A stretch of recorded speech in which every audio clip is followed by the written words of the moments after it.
today for this residents update meeting on the Ladywood regeneration plans. My name is Laura Kutrina and I live inside the regeneration zone. Like many of you, I found out last summer that my home was at risk of a compulsory purchase order. The purpose of today is to update on what we as residents have been doing to try and challenge the council's plans. We have a packed agenda. We'll be hearing from George on letter writing, and we'll be hearing from Lee on the neighborhood plan. Layla will be talking about ways that you can get involved. I'll be updating on the judicial review that we submitted challenging the council's plans. I'm hoping that we will have Jane from Druids Heath, a neighboring area affected by the regeneration, speak as well. We'll be hearing from Robert or Andy on the churches. We'll be hearing from Marco from the Ladywood Research Group. And I want to make sure as well that there's an opportunity for you to raise anything that's not on that list. So the last bit will be about that list. A big thank you to the church for hosting us, to Alistair for going door knocking to tell people about today's meeting, to everyone that helped to set up this meeting, including Layla for bringing drinks and snacks.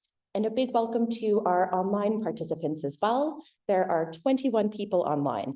Can I just check that you guys can see and hear us okay? Yes, thank you, Utamo, for telling us that you can. All right, so a big welcome, first of all, to our new homeowners in the area. So as we know, the fact that Ladywood regeneration plans are occurring has not come up in searches. So there are people buying properties in the area right now who do not know that there is a regeneration happening. If that's you, could you just raise your hand? Yeah, so just have a look behind so you guys can talk to each other as well. Yeah, because you guys have unique things in common. Welcome to a club that not everyone wants to be in. Yeah, fraud, I heard. Yeah, very concerned about fraud. Obviously, people very, very angry to be buying into this and to not be aware of it. But we are working against it. Don't worry. Join us. Can I just get a sense of who's in the room? Who's in phase 1, if you could raise your hand? A lot of phase 1 people. Who's in phase 2? Who's in phase 3? Who's in phase 4? Right, so we haven't actually been door knocking in phase 3 or 4 yet. So please, if you could, Layla, I might ask you to say a little bit about door knocking actually. Sign up to come door knocking with us. The more people there are involved in the work that we do, the greater we are in terms of our numbers. Alistair's had some great ideas about just knocking to tell your neighbors. Layla, you've done quite a bit of door knocking. So if you want to say a bit about that, please, thanks. Nice to meet you, I'm Layla. So recently we've been door knocking every Sunday. Some of you might recognize other faces from here, from the door knocking. Clearly it's working because most of you are phase 1 or phase 2. But as you know, Ladywood is such a huge area, and we are all volunteers. You know, we do this in our free time. So it would be really, really amazing if we could band together each Sunday. And it's just 1 hour, 2 hours. You could even contribute 30 minutes if you could. Just sort of walk around the neighborhood, and also you get to know your neighbors and very similar stories to your own. So yeah, it's kind of boosts morale, get to know people, and also we can spread our message. And hopefully we can maybe double the number in this room the next time we have a meeting. So if you want to sign up for door knocking, just put your name and number just on the form down here. Or you could also message one of the admins on the group chat if you're already on there. Don't feel too pressured to write everything down now. And then we also have petitions. So as you know, our councillors Kath Hartley and Albert Ball, we have absolutely no confidence in them whatsoever. Clearly they haven't bothered to even show up. Feel free to take photos and share out social media, name and shame, please. So we have a petition to sort of kick them out. They currently have the attitude of, well, I'm going to retire soon anyway, I don't really care about you guys, which they haven't said, but it's very clearly shown in their attitude. So if you also have absolutely no confidence in them, we should love you to sign this petition, and we can sort of get this going and in motion. We can see what we can do about kicking them out before their term ends. And then also just lastly, not sure how many of you have interacted with our MP, Shabana Mahmood. She has been quite useless. I think anyone who's contacted her can agree. We invited her to come again, which is a complete no-show. She didn't even respond to the email to come. But she has been our MP for quite a while, and very notably, she hasn't been helping us in the neighbourhood regarding anything, especially the regeneration. She's completely refused to speak about it. So we've got a paper just at the back over there. And on this paper, it sort of says quotes and questions for you to ponder upon.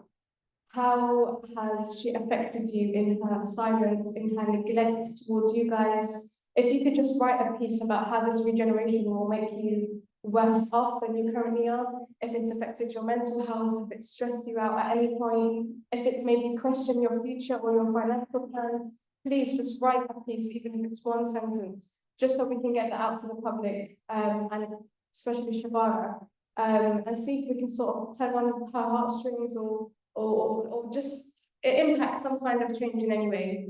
And in general, it is nice to know that people are going through the exact same thing that you are. And I think a lot of us can share the sentiment in this room that this has impacted our mental health quite a bit. And well, my stress level, I'm only like my 20s, but mine's gone through the roof already. So yeah, so just if you could take a look at these ones in the end and then write a piece, that would be amazing. And thank you so much for listening. Lots of ways to get involved. This is for everybody. You know, everyone in Ladywood Unite are volunteers. You don't have to ask permission to do something. Just get out and do it and join us. So we have a lot of guests in the room today from other neighborhood campaigns. And so I wanted to give a bit of history of the regeneration just very briefly. On Ladywood Unite, there are timelines if you look back through the post, but to say kind of what's been happening recently. So from my perspective, in March 2019, Birmingham City Council approved the Ladywood Regeneration Red Zone line around 2,000 homes, places of worship, and business. They sent out some misleading leaflets around that time. We don't really remember getting them, and they supposedly formed a steering group, but it was only a few people on that steering group. And as far as we're aware, everything that was discussed in that steering group changed when they approved the Red Regeneration Zone line. From 2020 to 2023, Birmingham City Council met with developers, but not us. Secretly, I would argue why, under the cover of COVID, they were able to meet with developers, but not us. I don't understand. And in June 2023, they approved mass compulsory purchase orders in principle, so not definitely, but in principle, to try and seek them for this area, which is when many of us found out about it. In July 2023, they had a meeting with the council and developers and our local councilors, but hundreds of us were locked out of that meeting. Was anyone locked out of that meeting who's here today? Yep. And so in response to this, we formed our own group, Ladywood Unite, met in this church in August. In September 2023, we submitted a judicial review of the council's decision to confirm Berkeley Group as a luxury developer. None of us want. They have a bad history, homes with breathing problems, etc. They're not a community developer. After that judicial review, in November 2023, the council finally started to put on some workshops for us where we might actually be able to speak to them. But these workshops were really only for a select few. In particular, homeowners. There weren't nearly enough seats for us. There were 60 out of 600 homeowners, so places for 60 people, but there are 600 homeowners in the area. It's been very difficult to get in touch with Shabana Mahmood, as Layla said, with Councillor Bohr, with Councillor Hartley. They didn't respond to our emails all summer. They often don't respond to my emails, and they did not respond to the invitations to come today, even though they had more than a month's notice. Councillor Cotton met with us in November last year and handed us off to David Stevenson, Ladywood Regeneration Project Director. David Stevenson wasn't great. I'm sure George will tell you when he talks about the letter writing. He had a lot of broken promises about getting back to us on time. I lost count of the number of times that he said he would get back to us with answers to our questions, and he didn't. Then the final straw came when he failed to show up to a meeting with us. This was covered in the press. And then shortly thereafter, he stopped working for Birmingham City Council. They like to say that he was going to leave anyways, but we suspect it was because it became clear that he didn't have the skills or interest in engaging with us as a community. We're now in a position where we're being drip-fed information in emails. The council has opened up some workshops. I know Eunice has been to one of them. Thank you, Eunice, and wrote a great blog post about it. He might be able to talk about that later. And we're waiting. We're waiting for more information. We're waiting for a community charter, which will tell us how they'll interact with us. I'm not really excited about that community charter. I don't think that it's going to contain very helpful information. When we press them on details about what might happen, one of the options that they keep talking about is shared ownership or shared equity with Berkeley Group. I don't know about you. I don't want to share anything with Berkeley Group. I don't share my home currently with a luxury developer. So why would I do that?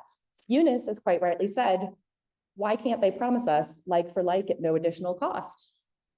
Yeah, why can't we have like for like at no additional cost? And that's just been terrible. Exactly. Great. All right. So that's the timeline. I'm going to hand over now to George so he can talk a little bit about letter writing, if that's okay, George. Yeah.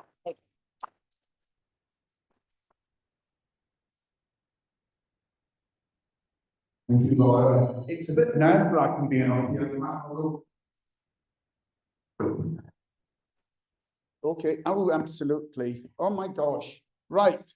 I watched my time. I wrote everything in a post-it note.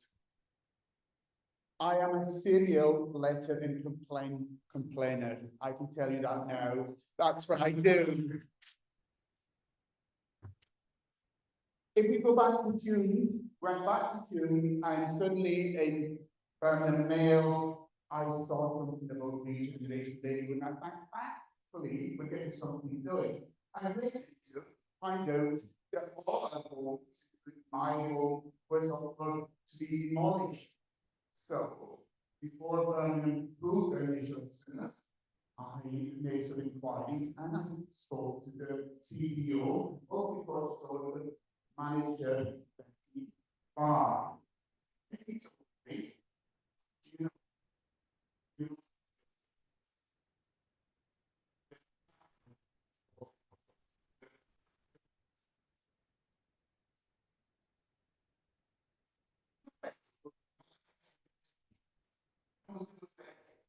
I'm absolutely infuriated. I live in a block of flats in my age, it's dark, it's freezing in the winter time. It's in some far too warm, and I think that everything and lived in Ladywood for 30 years. I had no intention, and I was absolutely shocked. So I started later. And I got some responses. In July, I got a response from our leader, Prince. I complained this time again, so we're only very helpful. In fact, we'd be shocked. We're right to the door. This is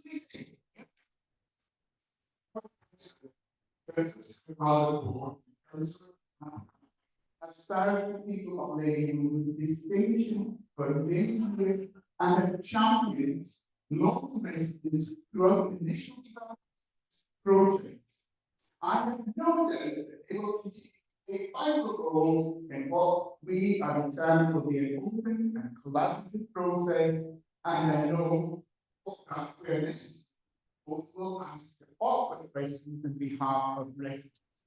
Now, Councillor Cosman, absolute lies. I mean, we have experienced absolutely no correspondence whatsoever. Then he goes from the state meeting, none of us find regeneration, we want the best.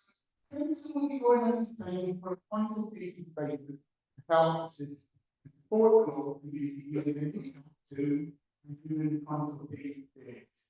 So applicant will be independent and secure with the in the cabinet report states.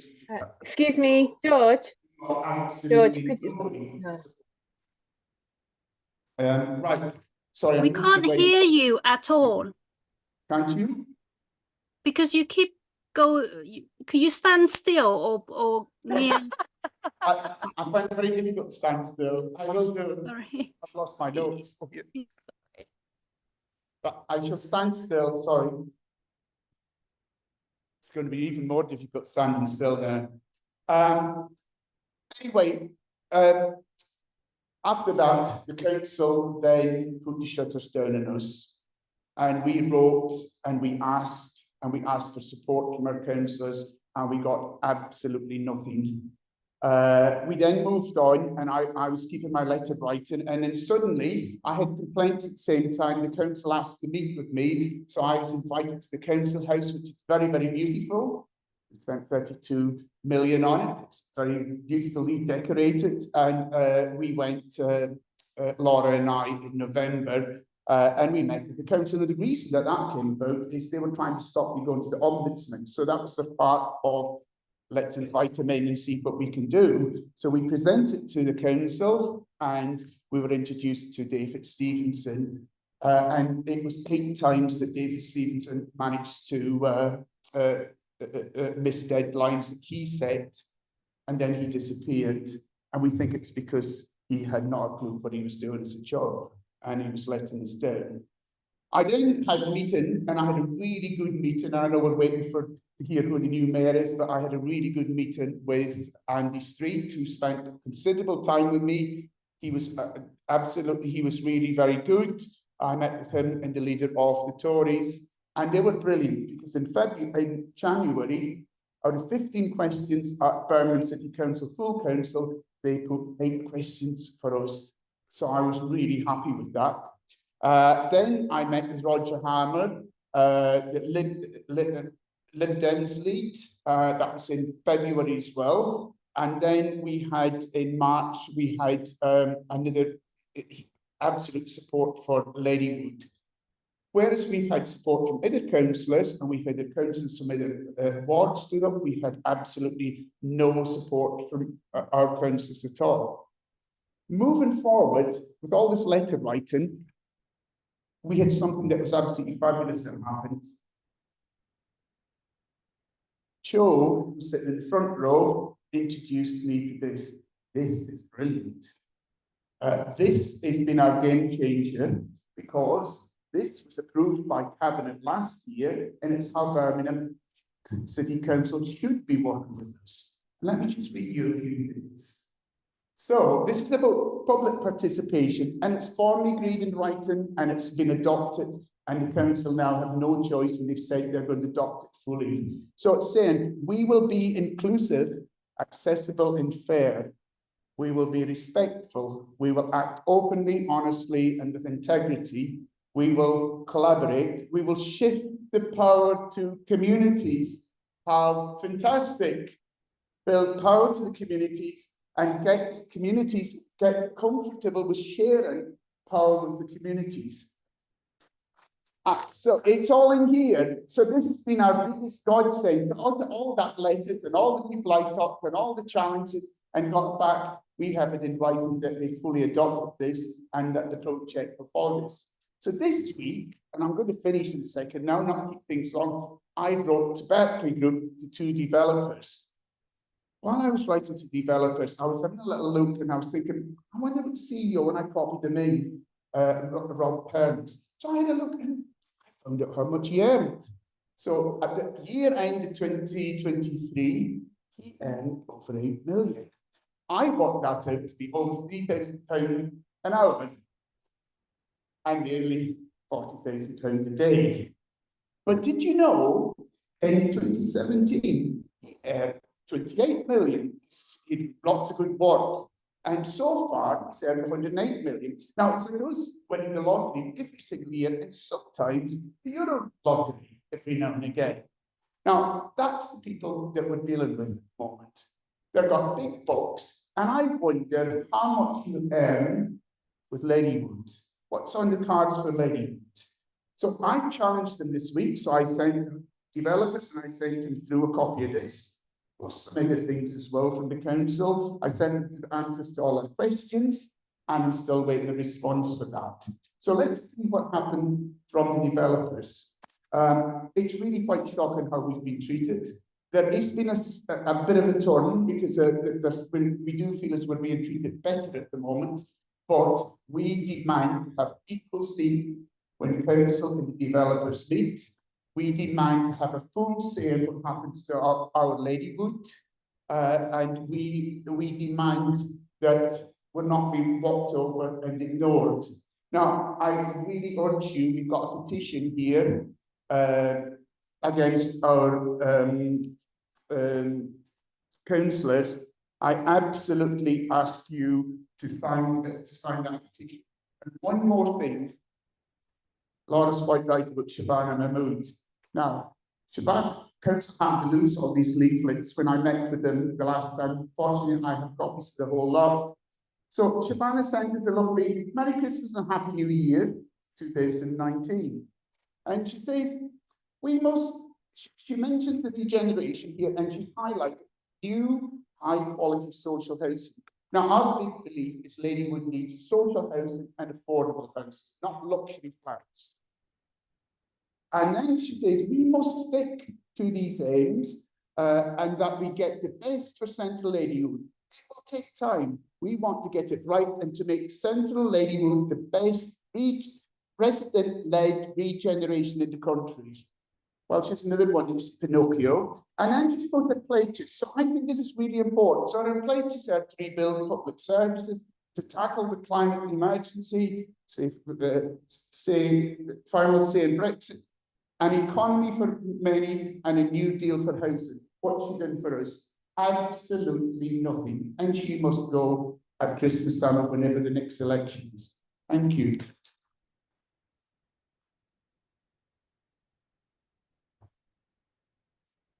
Thank you so much, George, and thank you so much for all of the work that you have done on letter writing. Another huge round of applause. I know. Thank you. Yes, up for George.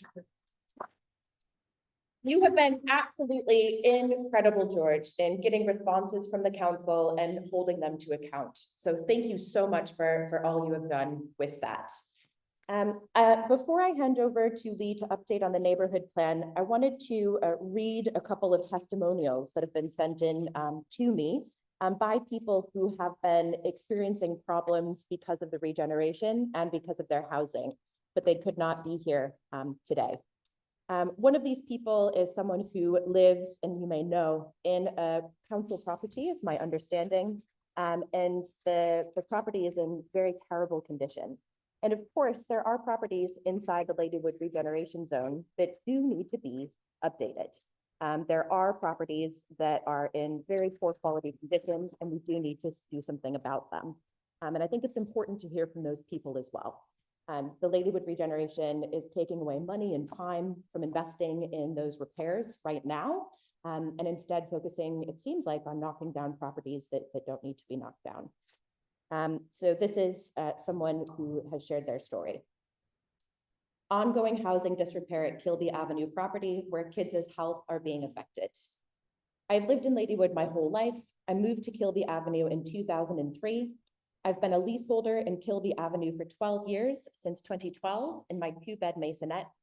I have suffered with damp, mold, and subsequent leaks into my 2-bedroom, which is now my children's bedroom, the whole time I have been living here. I have 4 children, 2 boys and 2 girls, aged 8, 4, 2, and 10 weeks old. The 2 older boys have suffered respiratory allergies, issues, rashes on their skin since they were babies brought up in this house.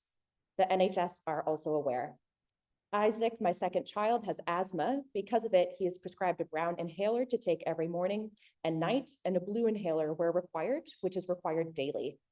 He is to date in and out of hospital with his breathing problems at least every couple of months.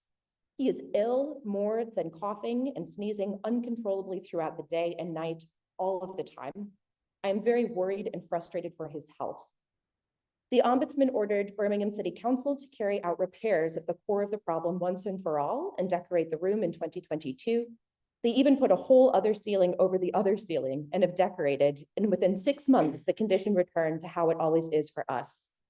There was always a strong scent of damp coming through the old internal cupboards where the pipe system runs, which lingers through the house. It is really bad. As a leaseholder, I'm currently on maternity leave and overcrowded in a property with my children in an environment which isn't safe for all of us to live in. Options are limited. Do I try and sell the problem on within my leave or let the property out? I don't wish this on anyone. Several major repairs have been carried out throughout the years, but they cannot seem to get to the root of the problem. I think it's an issue that has always been there and is to do with the design of the property and can never be resolved. As it stands, Birmingham City Council are wanting to take time to trial and error and resolve an issue which I've lived with for 20 years. The kids' clothes in the wardrobes are covered with molds and white powdery, which smells musty when they go out to family members and child providers every week. Any footwear stored in the room is also affected. I have to wash the whole contents of the wardrobe and wipe mold off everything, which costs me time and money. As you are all aware, we are in the midst of a regeneration plan. I am in phase 2. I would like a move, transfer temporary housing option until this matter is resolved. I've been in touch with my MP, Birmingham City Council, the leasehold team, and the Ombudsman. I now need legal aid to help me and my family through this case. The welfare of the kids is not being addressed, and we need help so we can move forward to live in a healthy, clean, comfortable, dry, safe environment, which we have been longing for. And that's from Safina Reese. Could we please give Safina a round of applause for sharing her story? All right, I'm going to hand over now to Lee to update on the neighborhood plan. If that's all right, Lee. Eggy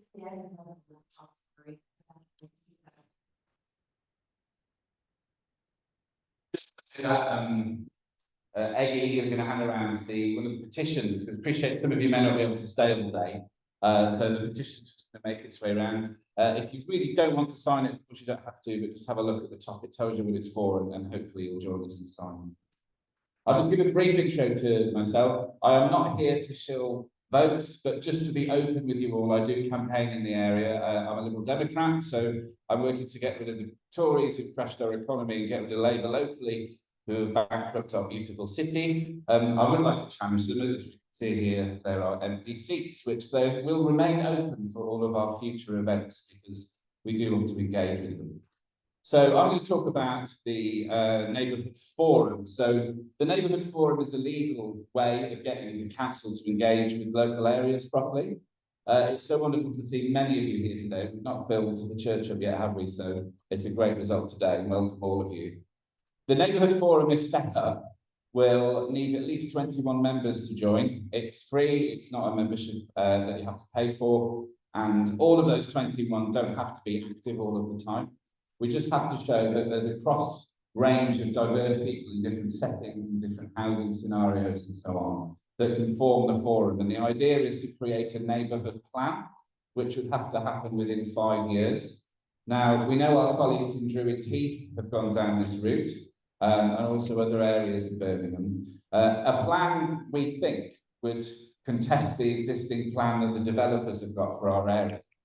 Note that that's the plan the developers and the council have got for our area, not one that we've been engaged with, which is why we're pushing with events like today, because we have to have a say in our area. We know that not all of us are going to get everything we want. That's just life, right? But what we can't have is a position where we get no say and none of us get anything, and God forbid the worst, where we get people who lose their homes completely. Completely unacceptable that we don't get engagement. So the neighbourhood forum is a way that we can almost sort of force them to engage with us. The Druids Heath team haven't currently got a neighbourhood plan, so they're just acting as a group.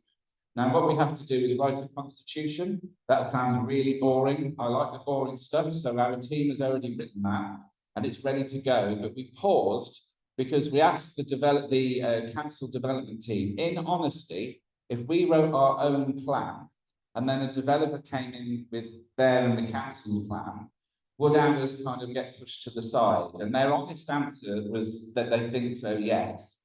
But that's ready to go if we want to. And what it means is we can look at using more brownfield site. We can look at protecting some areas. Because I think, well, a show of hands, do a number of you at least agree that there are places that need regeneration?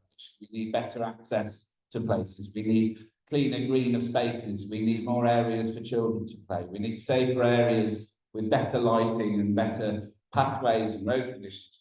So we're not saying nothing, we don't want anything to happen. And we do understand that housing needs to be built. But like Laura referred to earlier, social housing was meant to take up about 35% of this original plan. They then said they're going to struggle to do about 5 or 6%, and now it might be 0%.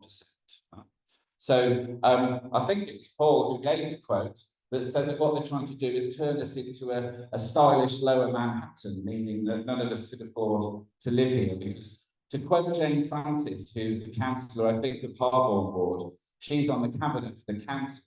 She's the housing cabinet member. She did say, and I quote, we, the council, we want a different kind of neighbourhood in the area. Now, what does that mean? And we quite rightly say, excuse me, there is nothing wrong with the existing neighbourhood and all of our residents that we have in the area. And if there is anything wrong with the buildings, it's because the council has not let them maintain minimum standards. We're hearing various stories. I don't know if anybody here has suddenly out of the blue been offered a kitchen refit or a new bathroom out of the blue. Nobody here. We've had some very strange people getting phone calls about people having meetings about their housing. So what we need the area to be made up to minimum living standards, and that includes the 7 tower blocks as well, which, if the regeneration goes ahead as they want it to, they're going to build around the tower blocks and ignore the residents of the blocks, which is completely nonsense as well, because, my word, they need some better facilities, even places with damp and mould and broken fire doors and stairways and so on. So the whole area is in need of regeneration, but partly because the council has let it collapse to the position it's in at the moment. So we can get a forum going with the members that we need. We've held on that for the moment just because we've gone to Southampton. We had meetings with the council.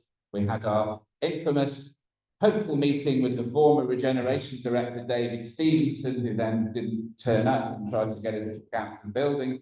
He's now gone, by the way. We've made sure that he's no longer involved in the project. So we've got lots of avenues going, and we can push that forward. So if that happens, we'd love you all to be involved as a member. As I say, being a member does not mean you're guaranteed to do anything other than support the fact that you're a member of the group. So if that does happen, we'll put the word out. It would be totally free to join. And then we can seek to devise our own plan and make sure that the council works with us properly. So thank you again for coming today. I'm now going to hand over to who's next on the agenda. Sorry.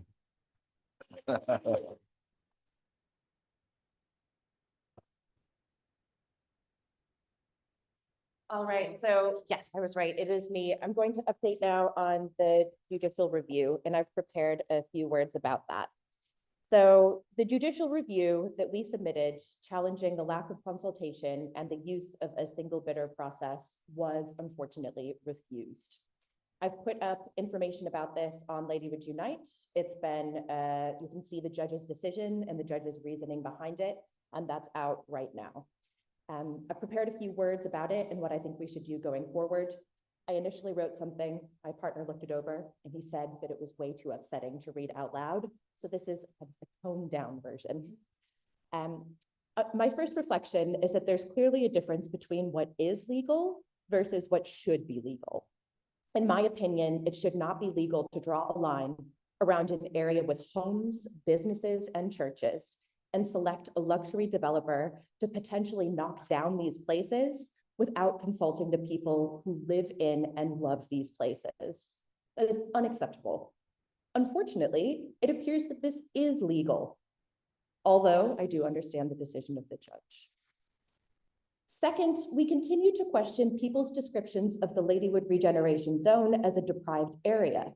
The judge said that Ladywood Regeneration Zone is a deprived area. But most of the door knocking that we have done in phases 1 and 2 has revealed good quality housing. I went online and analyzed the Census 2021 data, and it's clear that substantial parts of the Ladywood Regeneration Zone are not deprived. It really concerns me that a judge in their statement denying my judicial review has cited that Ladywood is a deprived area yet again. Relative to Birmingham standards, it is not. Relative to national standards, yes, but we're making decisions about local money. We believe the Ladywood Regeneration Zone has been selected without showing respect to the residents. There are many areas of Birmingham in more need of regeneration than Ladywood. However, if we do regenerate Ladywood, it should happen with the residents and not to the residents. We also believe that more bidders should have been involved to make it a more competitive process. This would have promoted better outcomes for the people of Ladywood through market competition. They've just drawn a red line and selected whoever was available for that red line. That shouldn't be legal. It's not best practice, as Marco has pointed out, but it is. We think the regeneration Zone line should have been redrawn to make it more attractive to bidders. Go with a smaller area. Go with a bit that actually is deprived, places that need to be regenerated, not this whole giant area with 2,000 homes and people living in those homes. The scheme should have been modified to be more viable and encourage more bidders.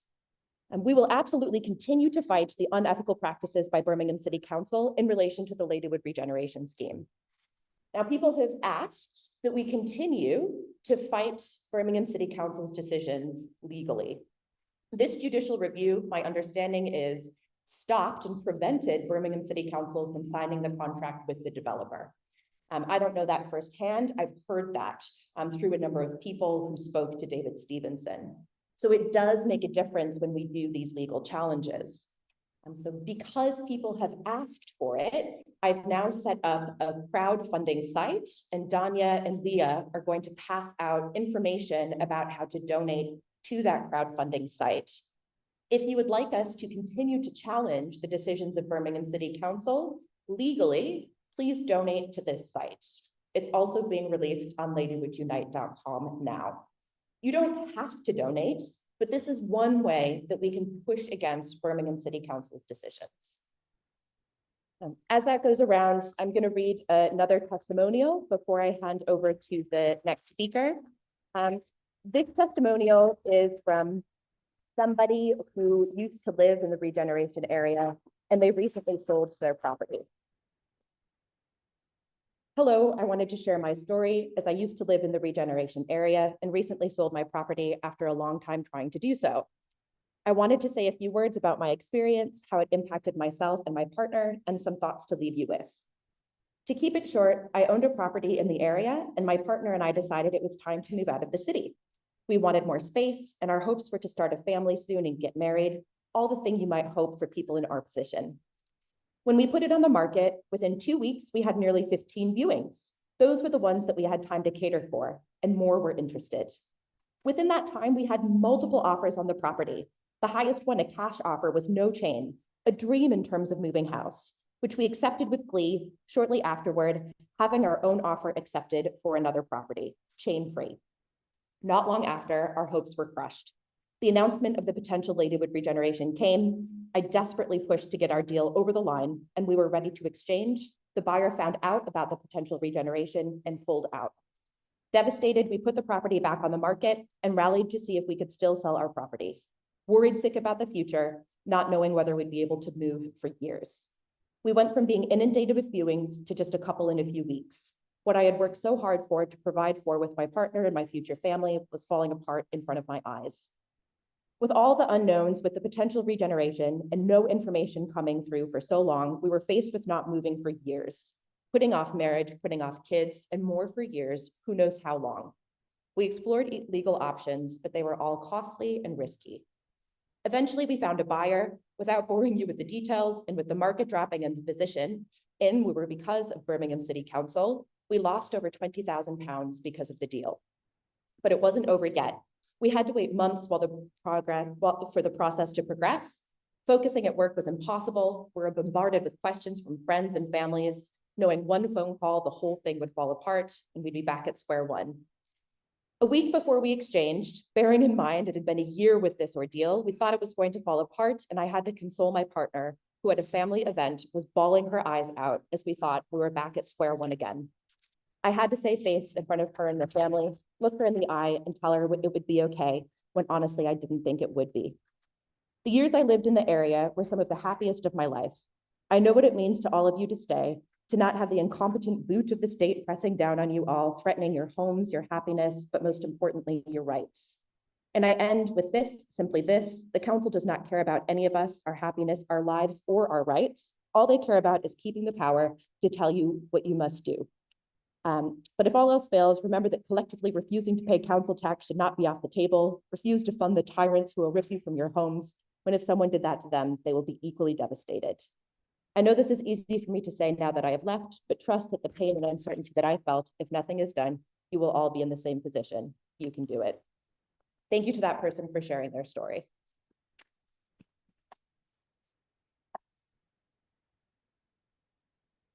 Okay, I'm wondering if Jane from Druids Heath is here. No, Jane wasn't able to make it. I'm wondering if either Robert or Andy from the churches might be able to say something. Thank you.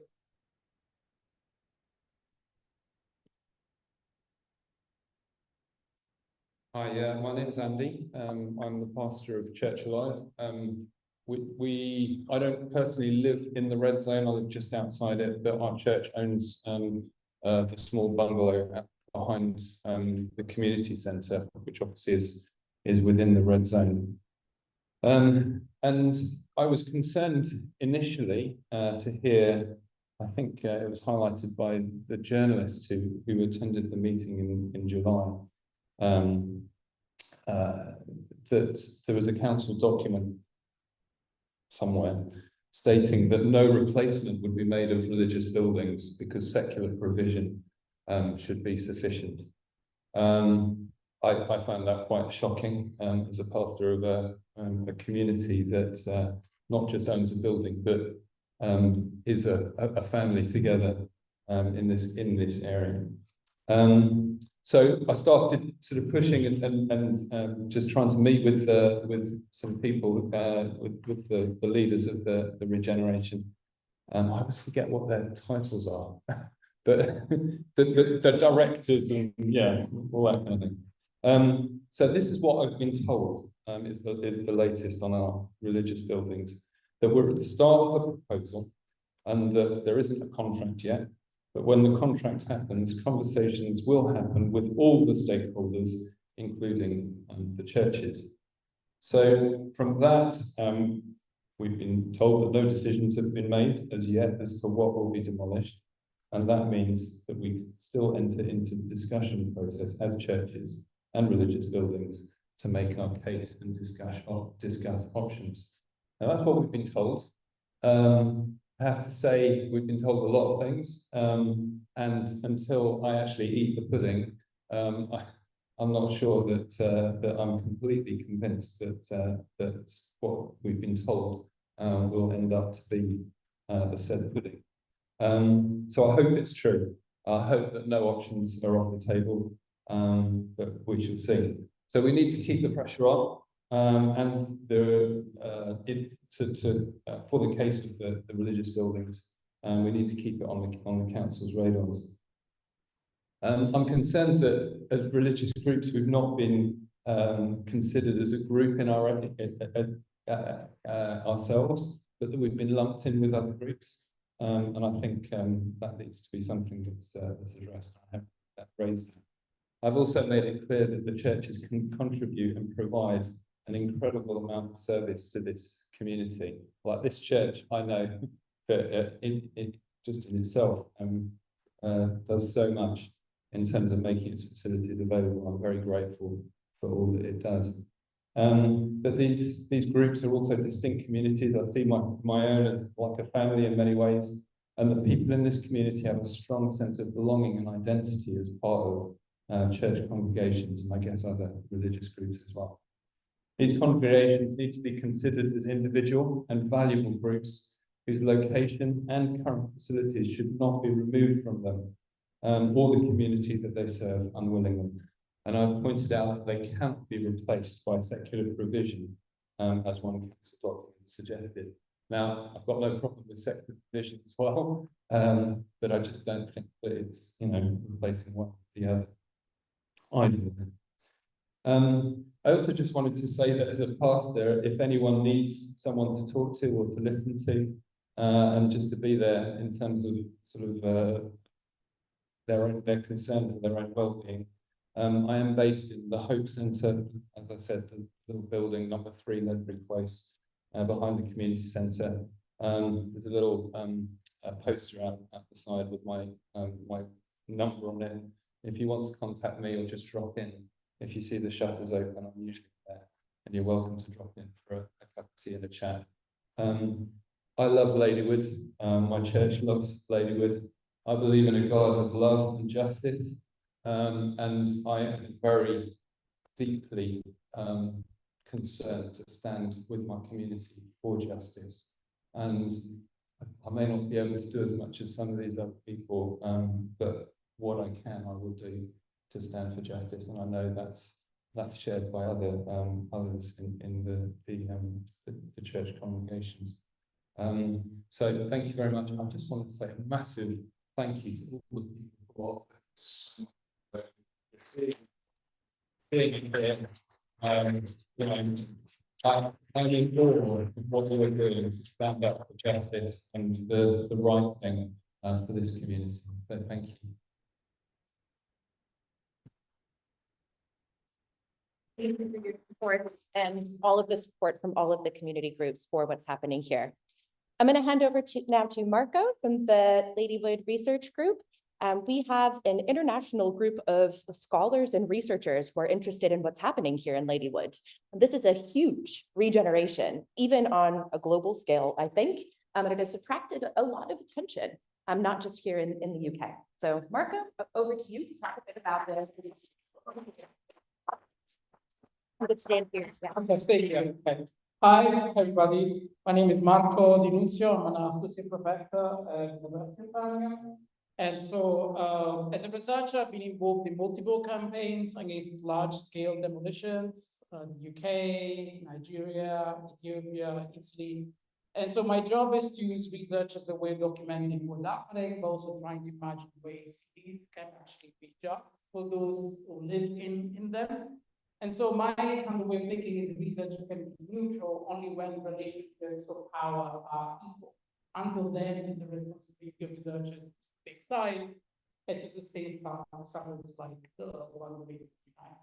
So the stories that you hear in Ladywood are quite common, painfully common across the world, and they're becoming even more common in Birmingham. And so what we're witnessing right now is like Birmingham is an attack on housing and community services. So the recipe is the same globally, unfortunately. So the knowledge was there and taking over the entire areas developers with no provision for social housing, very limited affordable housing, and no respect for the existing partners. What Ladywood is kind of traumatic is the state. Sense of how they're going to take down. So struggles for the city are waging, struggles for better cities are waging, and against demolitions are waging across the world and in Birmingham.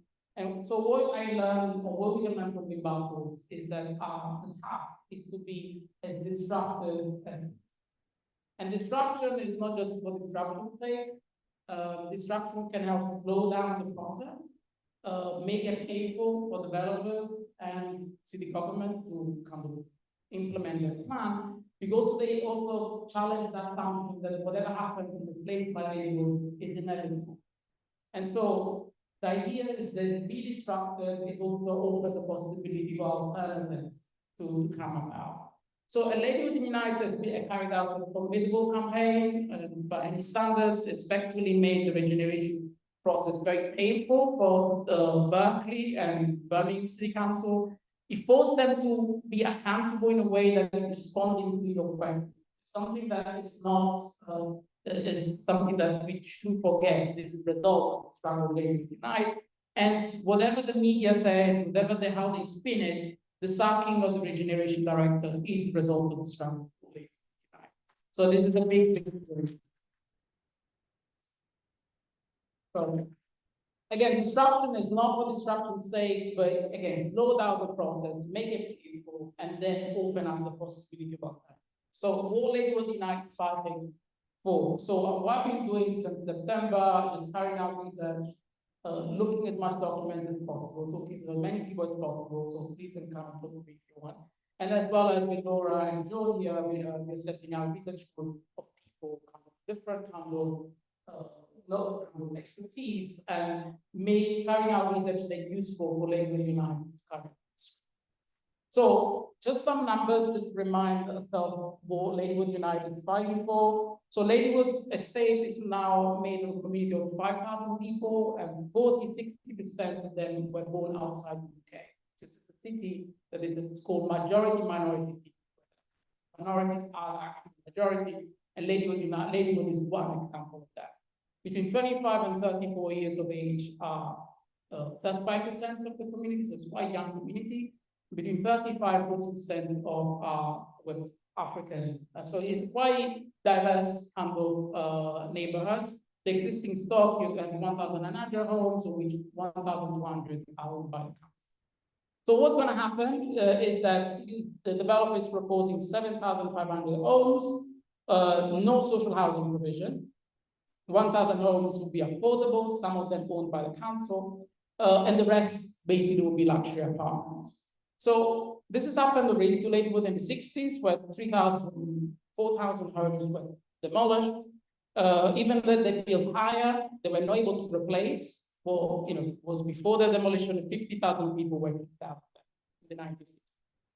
So what's happening now is similar kind of stories, taking down 2,000 homes, no social housing, limited affordable housing provision, and the construction of 6,000 luxury homes. So what will come out, the different communities that Jane Francis is aiming at is an homogeneous community of wealthy residents. A city that prides itself for its diversity is once again undermining that in a place like Ladywood. Of course, who's gaining from it is the developer. By any standard, if you go to architects in the city, people say, I wish it was Berkeley. So Berkeley is a luxury developer. And they're pushing for 20% profit margin, which is a huge ask, even considering the industry standards in this country, where usually the average is 3.9% profit margins. If they really want to push it, they want to do well, 8%. 20% is way too much. The rest is the council. They're going to own, they're going to gain from it. First, the land purchase. The other is that actually they're behaving like a landlord. What they're doing, they will basically demolish their properties, 1,000 homes, one of them is social housing, and they will replace them with affordable housing. So the words mean something. So social housing is a rent paid a 50% market price. If they give you affordable, you pay 80% market price. So what they're doing, they're taking down their own properties in order then for the developer to build for them and then put the rents up. So that's what they're doing, while at the same time selling lands from which they can make money. Of course, they're bankrupt, but if they're bankrupt, they should put their house in order before even starting. So let's just see a few things about the process. I'm an academic, I speak a lot, so I'll just try to synthesize a bit. First of all, the sole bidding. The fact there was only one developer, the bidding process is allowed legally, but it's not best practice. And any standard, because of course there are a couple of practices in that. So the idea in the industry is to avoid doing that, because of course it's not best practice. The second is the way they actually report the procurement procedures in the documents. There's a law inconsistency. It's something that need to be questioned. Second, the poor quality of human rights consideration. There is all these documents that the Birmingham City Council produces, as well as the quality assessments, and they're all phrased in a way that minimize the impact and reinforce the fact that the project is going to be good. For instance, one of the sentences they always use is this: the proposals will therefore have a great impact on a given community, but this is likely to be positive. That's the sentence that is repeated in each document of the Birmingham City Council, analyzing the impact that certain development is going to have on different communities. So second, and this very, or maybe third, the third point is that there is a breakdown of democratic representation. This, it's important to say democracy has been failed in Ladywood right now.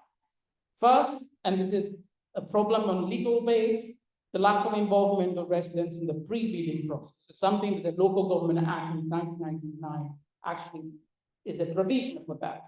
So the idea that you have not been involved in any short listing or long listing of options for Ladywood regeneration. This didn't happen. They didn't follow the procedure, and something that they should be accountable for that. Second, the inaccurate information by councillors and MPs since 2019. They were saying it was going to be participative. It's not being participative. And they said, as well as the lack of engagements with the community since then. The poor quality of engagement workshop events, they were framed as we give you information. But the way they're presenting, we are doing workshop to feed the community. They didn't do that bit.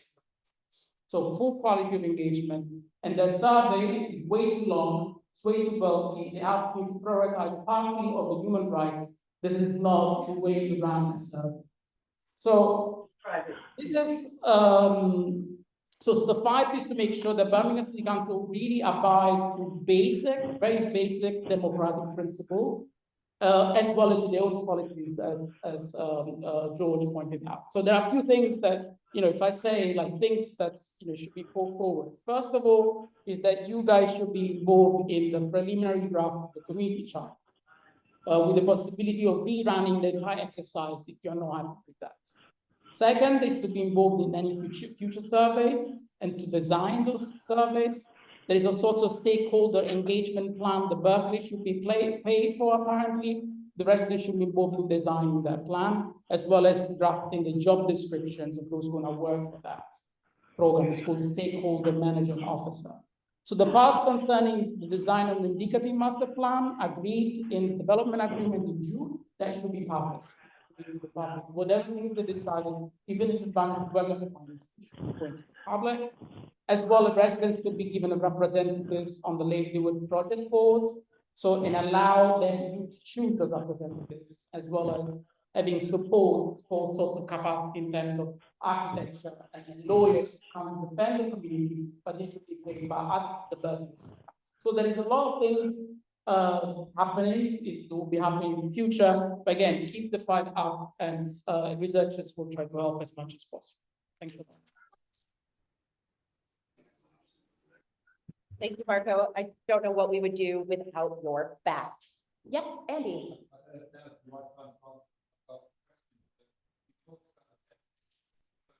Can someone, sorry, just give a microphone to Andy, please. Yeah. You talked about the definitions of social and affordable housing. What should we be asking for when we speak to people? Social, affordable, or is there another term which would be better? Okay.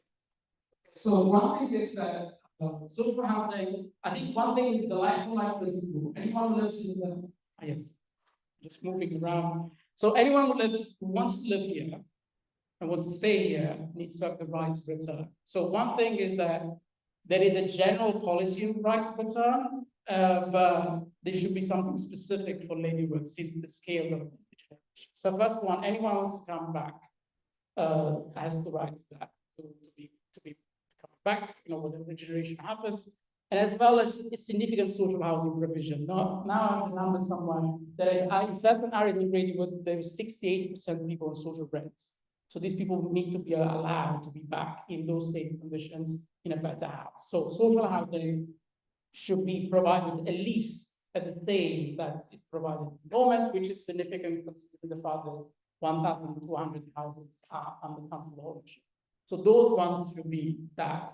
So of course you want to bring more people in, and so either you increase social housing, or you can just say, the affordable housing, which is 80% kind of market price. Of course, the issue there is that according to Birmingham City Council, you should go any project should provide on a minimum 35% affordable housing.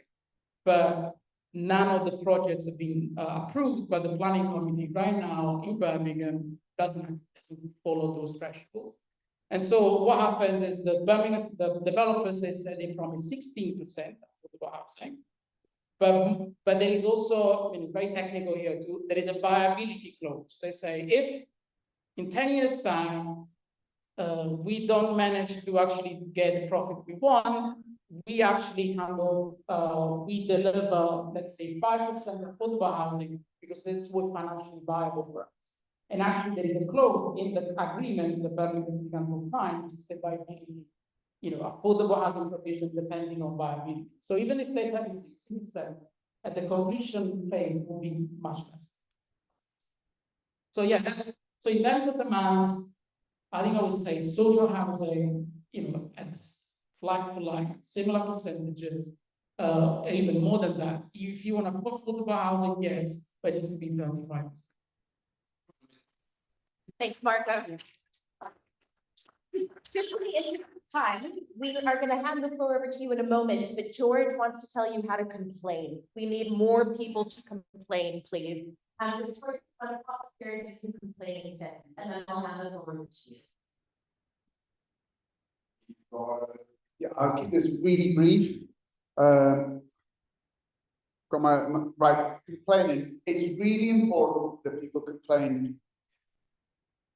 I give 3 reasons for complaints. The first reason is that injustice. Now, we've all had injustice done to ourselves, and this is an absolutely huge injustice. And it's something we can do about it, but in a country where we can do something about it, we can speak our mind. The second reason is for peace of mind, because I know some people are really upset with what's happening. Shortly, when you've done a really good complaint, you feel better afterwards. And the third one is to stop people grumbling. You grumble to your family, you get yourself down. Do something about it. It's a huge injustice. And the first thing I want to say to you is, if you think of Birmingham City Council and you think of us lot, think of Downton Abbey. We're upstairs. There are servants. They're paid to be our servants. We elect them in. They're paid to serve us. If they do something that's completely wrong to us, we should do something, say something back, and we should complain. The more complaints, the better. Now, if in Birmingham City Council, 23,000 social homes do not meet the decent home standard. That's 38% of all social homes right across the city. Where's the 23,000 complaints letters? So if you're in that situation, I'm going to show you a really quick way how to do this. Also, over 23,000 households are on the waiting list registered for a home, and there's nearly 5,000 households in temporary accommodation. Within 15 years, the homelessness in the city is due to increase by 37%, which is absolutely huge. Why are we filling Ladywood with luxury flats when it's social homes and affordable homes and homes that people in this room absolutely need? So my first thing, this is how you complain, and it's dead easy. You first of all Google Birmingham City Council complaints. You get a website that comes up. First thing you do, then you say you want to you log in and you track your submission. You make your complaint. So you raise a complaint, and then it'll ask you what your complaint's about. It doesn't say my complaint's because my home is going to get demolished, so you need to put something else, and it'll give you a box. Once you complain, then within 2 days, someone will get back to you and say that your complaint's been raised.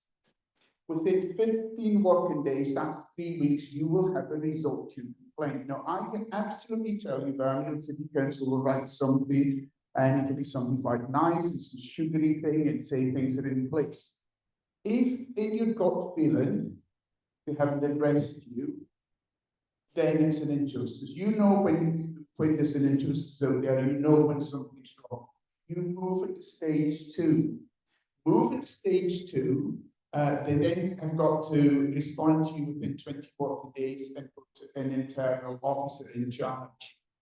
If you're still not happy, then you give Birmingham City Council, it's around about 12 weeks to sort the issue. Then it moves to the Ombudsman. Once it moves to the Ombudsman, it's taken right outside the city. Can I tell you the 4 biggest cities in England that put all the Ombudsman complaints together, Birmingham has more complaints than any other city ×4. But we need you to do that as well. There's been a huge injustice, and we need you to do that as well and follow it through. It's not a big thing. People aren't looking at spelling, how you write, get your facts across. It's a dead easy process to do. And then always remember my final word, it's not the politicians that change the world. And you see all the major things that's changed the world, all the injustice in the world that's been changed. It's the little people like you and I that make that big difference to change the world. So please get complaining. It's an easy thing to do, and it means that it's more than people. The more people that we've got, the more power that we've got. Thank you. Thank you so much, George. All right, I appreciate we've been talking at you for over an hour, but I do want to make sure that everyone has an opportunity to have their say. If you want to, please feel free to get up, move around, grab a cup of coffee as you need.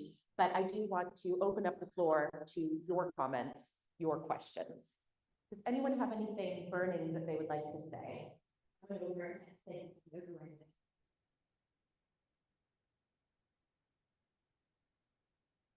Well, I've been living around here, really involved with this church, but since 1987. So you can imagine the shock of they independent under government time. They intend to knock down churches and replace it with secular. Obviously,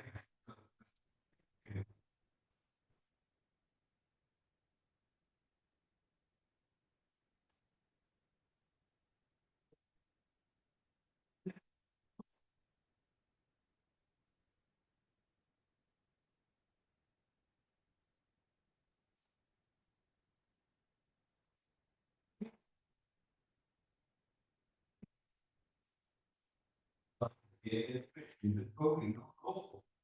I've got a book. I tackled Albert Hall, long-standing local councillor, former council, former council leader, who is very conspicuously not sitting in the chair of honor over there, and he is local body Johnson, or whether he approved it only during the council without even bothering to be done. It wasn't good. I don't know what people going through these alleged representatives, but they are clearly not interested in speaking to us, in working with us.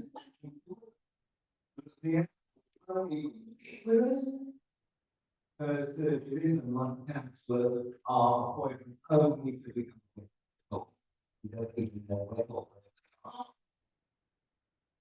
It's an absolute police.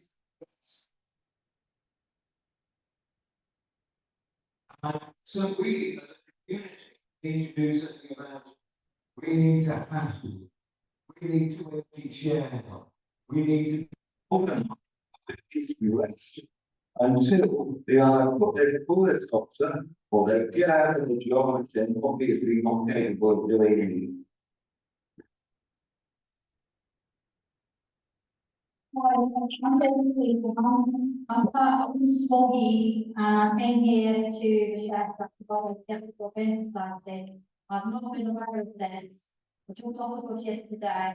As you can tell, my accent is not going on in Coventry. I wear a lot of areas, so not to this level, but we've got growing. The Richard spine may not down. There's historic buildings going in 6th and 3rd. Coventry's just a bit. We're the same problem. We're only at it in baby versions of this, and a lot of entrance will see. But I'm going to go to Coventry and let them know about this and say, right, join solidarity with Ladywood, have it Coventry, lay them together.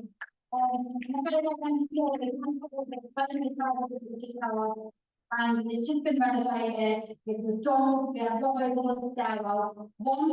Me and my neighbours watched the turn all the outside of the tower. We're always getting them out, because they come in, they do stuff on the stairs that's not pleasant. And we went into the police, but they come in the day, the top block, get them out. Smalley was getting bad. We had to go to the council, kick them off to get police into our car. What we've got police doing it down. We don't have one for the air, but we've got excellent caretakers. We've had been compensated 3 months ago, £700 for level damage in the plan, and the platform is done. We've had sprinklers put in. Our total's been made, been very high grade centres now. And the law firm we had is called Gary Law, and they were just going into the tower box in that part of Birmingham, South Birmingham, I think we're on. And they're just like going around the tower box, nobody answered the door to the lawyers, but I did. So the whole recommend Gary Law in Manchester, they took the council to court. I didn't turn up on the days, there was one day I had to go to attend, and the reason I didn't attend was because the lawyers informed me that I won. They hadn't informed me that I won because the letter got very missed tomorrow, right? So I wouldn't have done to turn up. But this law firm are very good. I would recommend Gavin Law because like they call the council, they've done it in small ways, they can do it here. Go to Gavin Law, contact them. This, I don't know, I don't know if they can do something this big, they can certainly do something this big, I recommend them. That's what I can say. And yesterday, I saw the note for this event, and I was shut down my sister, I was like, how could they just do that? This is not a gentrification, this is like genocide.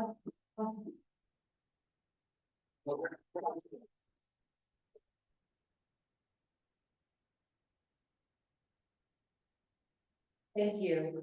Other comments? Alistair.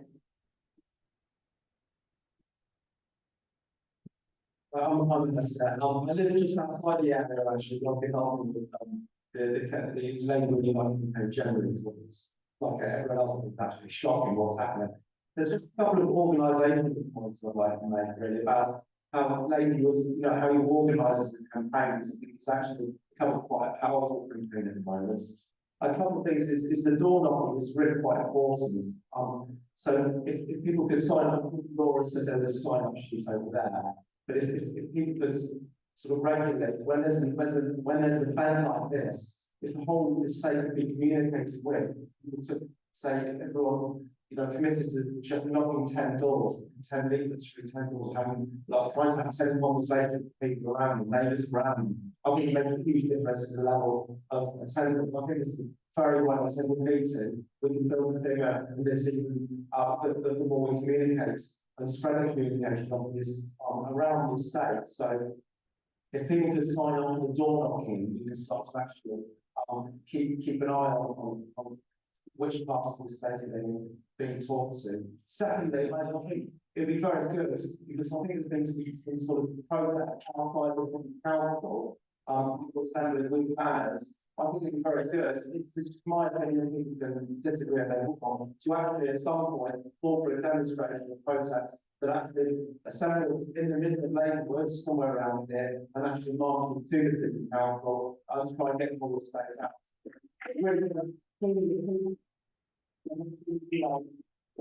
Because that really, I think it can really empower the campaign and empower all of us. Just those couple of points that I think.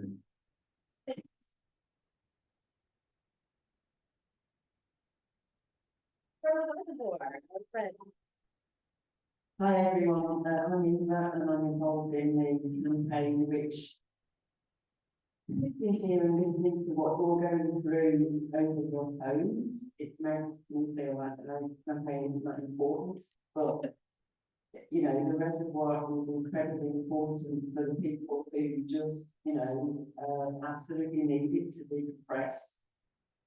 As well as nature, which needs it. But the reason I wanted to speak is that I wanted to thank you for, a really comprehensive covering of all the things you've been doing. It's really useful to hear all of this. I'm actually incredibly shocked that all around the city, we're all being treated this way.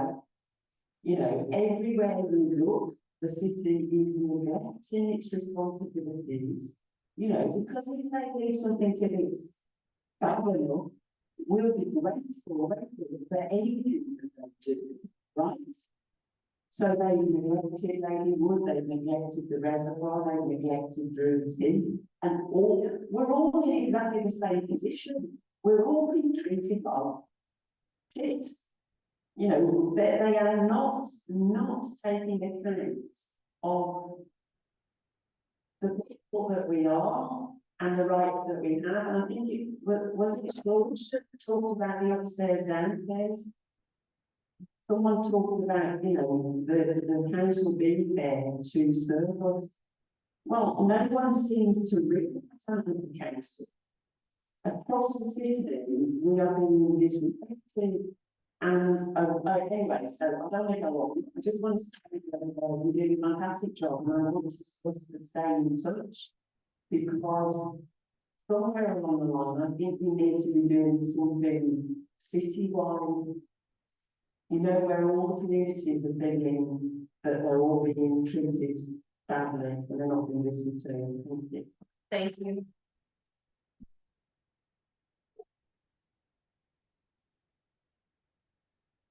Others who would like to speak?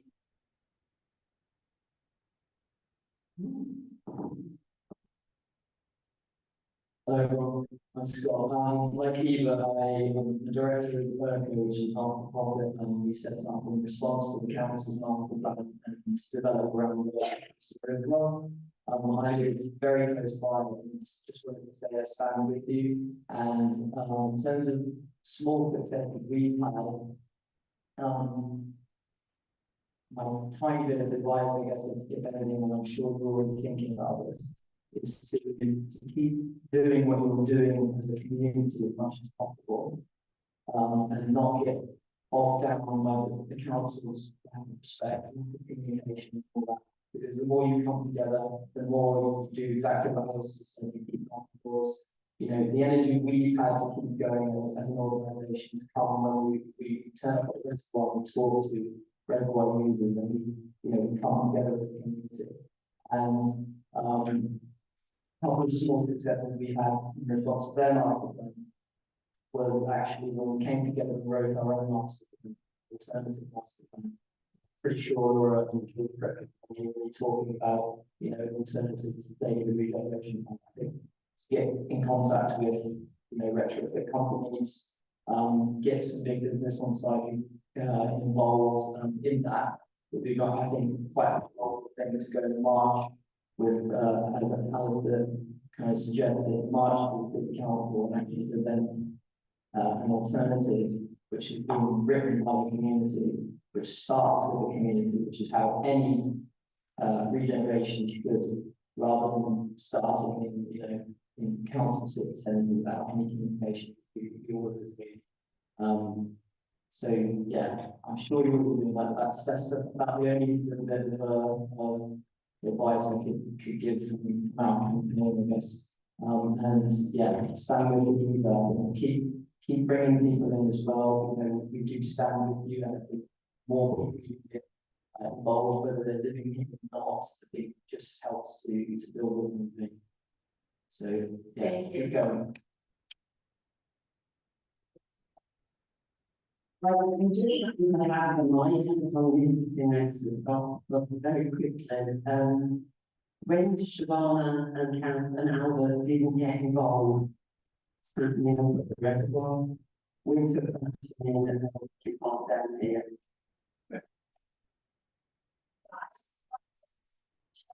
That our MP won't even bother to respond to a meeting where there's been 100 of us turned out. I gave her a month notice. I followed up. I said, we'll meet you anytime. Anytime. She didn't even bother to respond. George has had the same problems multiple times to meet with us. She won't meet with us. Councillor Hartley, Councillor Gore, silent all summer after we found out that our homes were at risk of compulsory purchase. Can you imagine what that would feel like to not have any support from your politicians when you found out that your home was about to be knocked down? It's absolutely disgusting how they have treated us. Lee, and then in the back. Thank you. Just to follow up on a couple of points that, as I've rightly said, across the city, we're seeing communities who are having things done to it or about it when we're not in the room, we're not involved in the conversation. This is very much what was about today. June the 27th, I think it was the famous day for us last year that we first heard officially about this, because the cabinet on the council announced that Ladywood was having regeneration, that they found a developer who we still think is not in contract yet. They were meant to start in January, so we pushed them, delayed by 5 months already. And it was announced that this regeneration would take place with 2.2 billion, 20 years in the making. And the cabinet member turned to our councillor, Albert and Catherine, and said, "What say you?" And they both wanted it through. That was it. So a number of other councillors also said, hang on, this is billions of pounds, 20 years, and people's homes potentially being taken away from them. And you've got no opinions whatsoever. And the councillors just said they agreed with it because the residents were behind them. And it's that way we began to realise that something that the many difficult thing that helping with at all. Basically, the press release was just right on Laura referenced it earlier. We literally had one of the councillors shut the door in our faces when we reviewed there for that first infamous meeting. So people are there excited, and just to your point, it is different what you're doing in the campaign, but please, it's not any less important. You know, you come together as a community and you want to make something right, and you want the council to listen to you. I think there's even something stupid about where they're designing how people access. It's classic, isn't it? They can't design anything, they can't have meetings, they can't arrange. So yeah, it's very much communities like this that get together and have that voice. There's other people that mentioned. I just wanted to quickly on the social affordable housing. The affordable housing in the market means 80% of the value, but to be frank, flipping out 80% of the market value is still unaffordable for too many people, right? So it really is, I think, social homes, but as I said, that might be going down to 0% because the development say, oh, we'd like to do this, we could do that, and we may do this. And even in the areas we found where they built some new flats, just to walk over from here, they couldn't even bother to pick some trees that they said they were going to be putting in because it became too difficult just to make the area a little bit nicer. So yeah, but we'll keep pushing with very delayed and we'll make sure that we get them involved. Thanks. Thanks, Dave.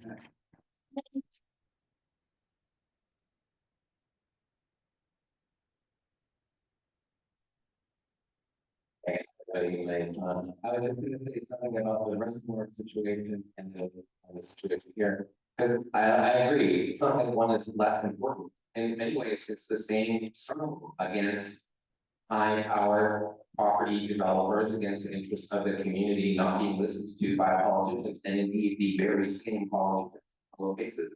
I just thought on that note, I had a thought that a march that began at the side of the Tower of London, demanding that the public space access be recognized, that made its way into here, crossing the middle way, which is a barrier in this neighborhood. It came through here on the way to City Hall, and be able to see all probably fighting together against these injustices in this general neighborhood. Thank you. Struggle against power. Yes. Thank you. We have someone else who would like to speak, I believe. Andy?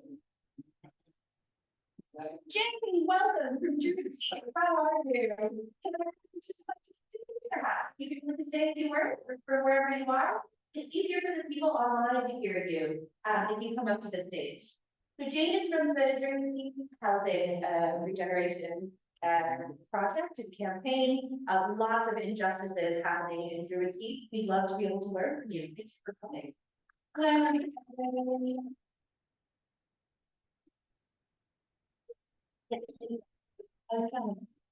Yeah, so I'm from Ruti. I work for Ladywood. I'm a member of Ruti and Animal Forum. I've been since 2018. So the regeneration there has been going on since 2017. It started out with a very I don't know, it was full consultation, wasn't really. There was 3 options for incredibly similar, ABC, so people.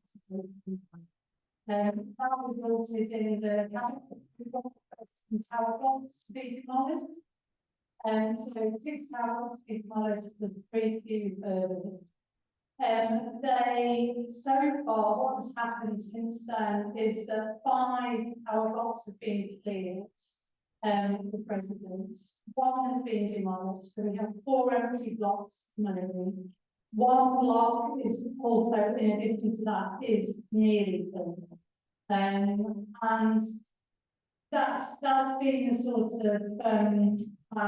since 2017 to clear the blocks and then demolish the blocks. But since we've had the change with the bankruptcy, what has happened is there's a red line around most of the estate, and we've now been told that within that red line, everything is included, not just the blocks. So it's all the houses, bungalows, news flats over garages. So we've just seen now a massive, with multiple tenures, not just little rents in the box. So we've seen a large amount of interest recently, because of this. We have the master plan, which has been promised to us for a really long time, is being launched on the 7th. So we're all like eagerly waiting to see what that's going to be. Previous master plans have been, they're not really, you can't call them a plan, they're not detailed in them. They're very, very, very vague. And nothing is made very apparent through the plan. So that in a nutshell is where we're at the moment. I don't know if I missed that. Oh yeah, sorry, yeah, so it's a bit like putting the cart before the horse. They've come up with a community charter, so at the same time as they've changed the plan, without any consultation, without any approval, they've also written a community charter, which they're asking people for feedback on. But it's kind of like presenting a bit of a done deal before that anything's, nothing's been asked of people. So we're challenging that as a neighbourhood forum, because we don't feel it should be in place really. Something else that's going on is that they're putting together a resident steering group.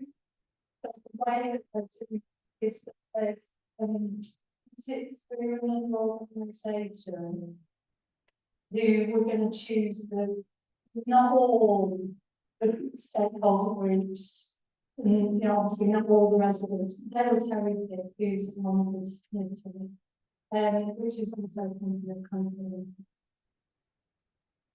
Do you find the forum gets you engaged? Do they come to you as a council, or how's the forum going? The forum will get completely Yeah. So, can you say the question again? forum going, tell us about the forum. As the forum going, do we get much communication directly from the city council? No, we do not. The forum has been in place since 2017 as well, because this is when we had a ward boundary challenge. It's just been a constant battle to be recognised, and we are an official neighbourhood forum, so we officially represent the ward, and we can be part of the neighbourhood plans as such. But the council do not acknowledge us. They do not give us any information. We work on very much of the divides and competences. So there's different community organisations, there's 2 community centres, and 1 church, there's some smaller groups as well. They pick us all up against, well, not against each other, but just pick us all up. And the only one that picks up or try to buy up or try to make a deal with is the forum. And all the other organisations are now quite aggressive. We're still standing strong, because what's not right isn't right, and what's happening isn't right.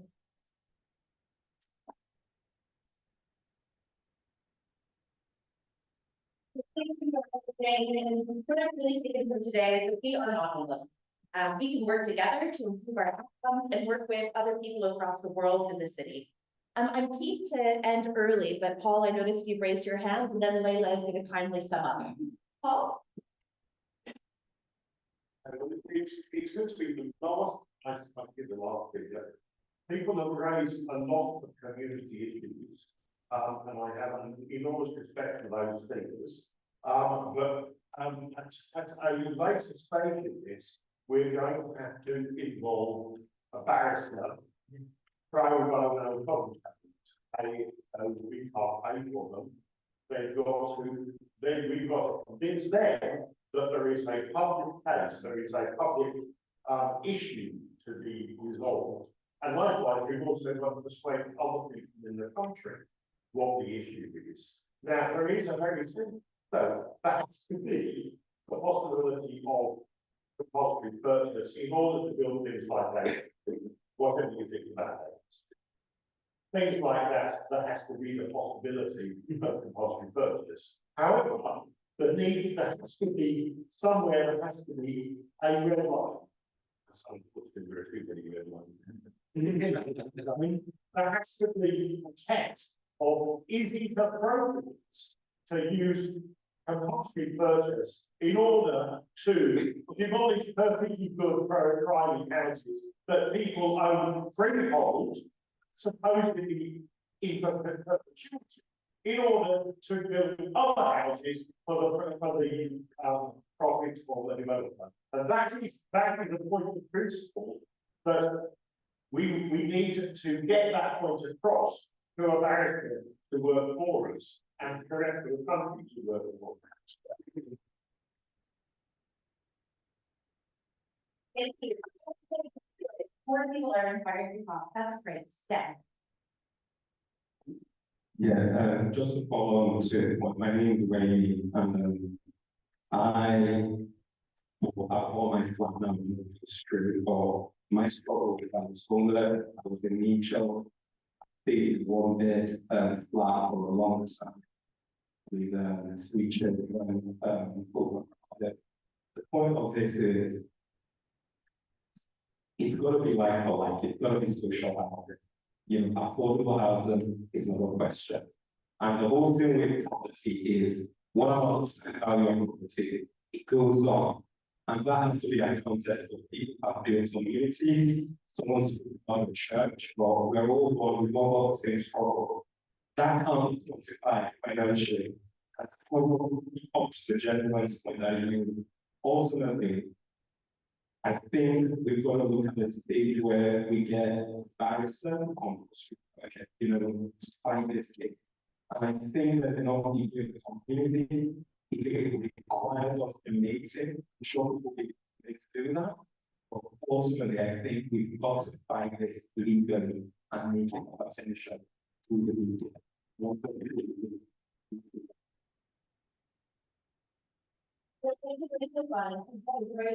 The lawyer is a national lawyer. She's managing case law related to retirement.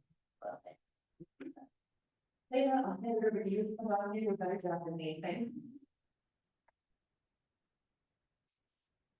Good idea to get lawyers and barristers, but I think people should also turn up outside the court when the hearing's there. Turn up outside the court with banners and turn up on maps, because that can also help swing the judges and the decision that the judges make. I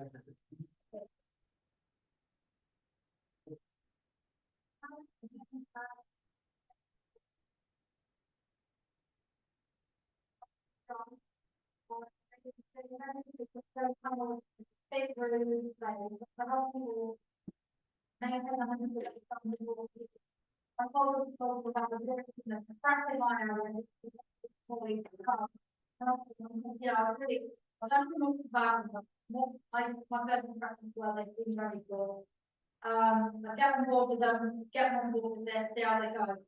I think it's one thing they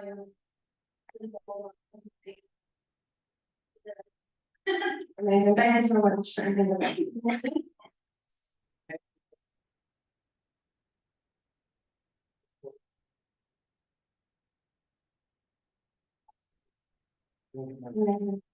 That's perfect. Thank you so much. And I just want to say thank you to everyone who's spending their Saturday evening, whether you're here or Saturday afternoon. Thank you so much for joining us. Please, before we leave, think about writing on the paper on the back of the wall. You need this to exactly how this is affecting you. You know, it's all well and good having this meeting and recording it, but realistically, they're not going to watch a 2-hour meeting, unfortunately, even though this is not perfect. Also, I think just a major takeaway from all of this, I won't take too long. Honestly, we need to cause a disturbance, no matter what happens, whether that's writing letters, planning, we need to be a pain in the ass to the council and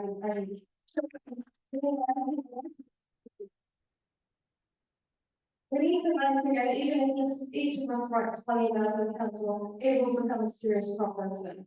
Obviously, as you mentioned, showing up to even regenerations that are unrelated to us, showing up to them, showing up to their meetings, any protests that happen, really causing the most. So in June or July, but of course all of us were locked down. And the only reason we got in is screaming, shouting, holding doors open. If it leads to that, I think that we should start thinking about these kind of tactics. Obviously, no violence or aggression, but you know what I mean. Yeah, obviously just keep going. Even when people come to but keep them there because you can show them, you know, that just don't make their job easy whatsoever. So any way you can do that, that'll be amazing. Please don't forget about talking, even if you can just give 1 day, 1 hour, 30 minutes, whatever it is. Sign a petition if you haven't already, and just don't forget to make a note. Of course, we're all in this together as a community, so you know, we've got until 5, maybe a little bit less. Please have something to drink, have a snack, get to know your neighbours, and please, if you do, let your neighbours know, even if it's just one on your left and on your right, about these meetings and about the group chat. If you're not on a group chat, just any one of us will add you into it. And it's just very useful to you all, you know, complain and grumble and that all together, so you don't feel like you're alone with this. And if there are any announcements or anything like that, you'll see them on the group as well, on the Ladywood website, which I think pretty well updates for everybody. So thank you all for attending, and please have something to eat and drink. Thank you. But if you need a poster, it's good to see them in windows, they're very good, from there in the chair here.